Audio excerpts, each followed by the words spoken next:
അവർ case കൊടുക്കുമ്പോൾ ആലോചിക്കേണ്ടിയിരുന്നതൊക്കെ. ഇനി നമ്മൾ പിന്നോട്ടില്ല. ഇതിൻ്റെ അറ്റം എന്താണോ അവസാനം വരെ നമ്മൾ പോയിരിക്കും. ഇവർ ഉദ്ദേശിച്ചിട്ടുള്ള കാര്യങ്ങൾ, ഒന്ന് കുടുംബം തകർക്കുക, 2 ഫീൽഡ് ഔട്ട് ആക്കുക എന്നുള്ള കാര്യങ്ങളൊക്കെ ആയിരുന്നു. അതൊന്നും സംഭവിക്കാൻ പോകുന്നില്ല. ഞങ്ങൾക്ക് തുടക്കം മുതലേ ആശ്വാസമാണ്. കാര്യം നമുക്കറിയാം ഇത് കോടതിയിൽ നിൽക്കില്ല എന്നുള്ളത്. നമ്മളുടെ ഈഗോ ക്ലാഷുകൾ അല്ലെങ്കിൽ മറ്റെന്തെങ്കിലും ആ കാര്യങ്ങൾക്ക് വേണ്ടിയിട്ട്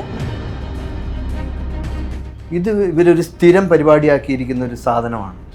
ആരൊക്കെ ഏതൊക്കെ രീതിയിൽ ബുദ്ധിമുട്ട് അനുഭവിച്ചിട്ടുണ്ടാവും, എത്ര ഫാമിലീസ് നഷ്ടപ്പെട്ടു പോയിട്ടുണ്ടാവും, എത്ര ആൾക്കാർ ഇല്ലാതായി കാണും, എത്ര ആൾക്കാർ സൂയിസൈഡ് ചെയ്ത് കാണും.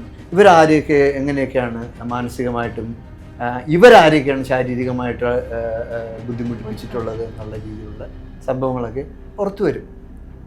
അദ്ദേഹം വന്ന് കണ്ടതുപോലെയാണ് സംസാരിക്കുന്നത്. നിവിൻ പോളിക്കെതിരെ വന്ന പരാതി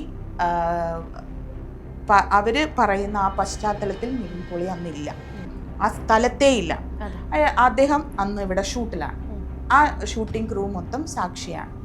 പക്ഷേ ഇവർ പറയുന്ന പശ്ചാത്തലം എന്ന് പറയുന്നത്, ചാനലിൻ്റെ തുടക്കം മുതൽ ഈ പ്രോഗ്രാമിലുള്ള ഒരാളാണ് ഞാൻ.